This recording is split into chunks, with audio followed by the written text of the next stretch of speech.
How am I doing? Good. I'm busy. I'm at times exhausted, but I'm really grateful for a lot of good things. I'm seeing a lot of reasons for be thankful. I moved to a new studio this September, so I'm adapting to that. A whole new crowd of students. We have 29 this year, so a lot to get ready for as we start the new year. But good. So I'm the resident director, also sort of the chaplain and New Testament professor here at the Bible School of Geneva. We're located in Geneva, Switzerland. We work in partnership with 13 different church networks, and most of those are in France. So most of our ministry is directed towards France, the needs in France, the churches in France, which is very much a mission field. France is around 1% evangelical. A lot of the places that our students are going are even less, places where there's relatively very little in terms of real gospel ministry. So that is our main target. Let's see, something this year, I think occasionally God just gives us the grace to see His sovereign plan in all its goodness. I was a student here back in 2003, 2004, and I took a year off. I was at Moody, and I took a year off and came here, and I didn't know much French, and it was a whole new world to me. And I remember certain times being a little discouraged and going to the large meeting room. There's a large room, and it was empty, and I would let myself in. I would pray, and sometimes I remember praying. I had this dream of one day being able to preach in French. And at the time, I was having a hard time just asking for the salt. So it's a prayer of faith. And this past year, for Easter, there's a big youth conference. And it's held in part in that large room. And the director asked me to give the message for the Sunday morning sermon. And as I was preparing, I remembered those moments of prayer. And it was moving to be there, to see all these, 1,000 young people and getting to preach the gospel. And then just a few weeks ago, I got an email. A local pastor, there was a young woman, she came to Christ during that conference and was baptized. And for her baptism, she wrote her testimony, and the pastor sent me her testimony and said, "David, just thought this might encourage you." And she said in her testimony, she said, "I was invited to this Easter conference. I expected a Catholic Mass that would last 2 hours with the average age around 85.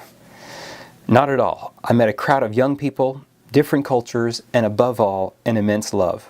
A joy to be alive. Do such things still exist?"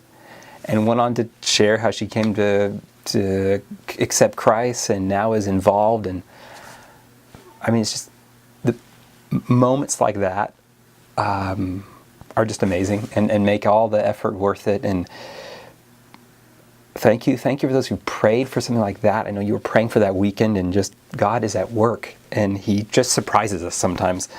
And that was one thing. Challenge I faced, one big challenge is just time, managing time. I feel like the element of organization and following with the students on one hand, and preparing to teach and preach and all that, both of those are sort of full-time jobs. And I can't do them both. And sometimes I feel like I get busy, I end up not doing either well, and I'm stressed and frazzled. And just, I think, learning to walk by the Spirit, to not be a perfectionist, and to be faithful. I think that's a big challenge I faced this past year. In terms of students, it's hard to say. They come from different places, different backgrounds. One student came to my office last week and said, for the first time in my life, I'm having some serious doubts about my faith. What do I do? Could you pray for me? Others have financial stress. Others have health problems. Others don't know what to do after this year. They're really open, but I think it's sort of a source of anxiety. So it's hard to say. Here's a challenge. I think from my perspective, I want them to leave this place just knowing and loving Jesus more. Sometimes it's hard to teach that. to love Jesus for who he is, to walk with him, to have his life, I don't know, to have that richness of his life, part of it, just to be connected deeply to that life, I think is a challenge. And not to be conformed to this world, but be transformed. There's a lot of challenges in the French culture, and there's a lot of challenges with the small churches, and often the churches are struggling and limited resources, and I think that brings some real challenge. I have a lot of admiration for the courage of a lot of students and what they have faced and what they will face leaving this Bible school. I see fruit. Last week I got to teach the second year students who are all doing full-time internships, and they come back for module classes. And I got to teach the preaching class, the second year preaching class. That was a real privilege.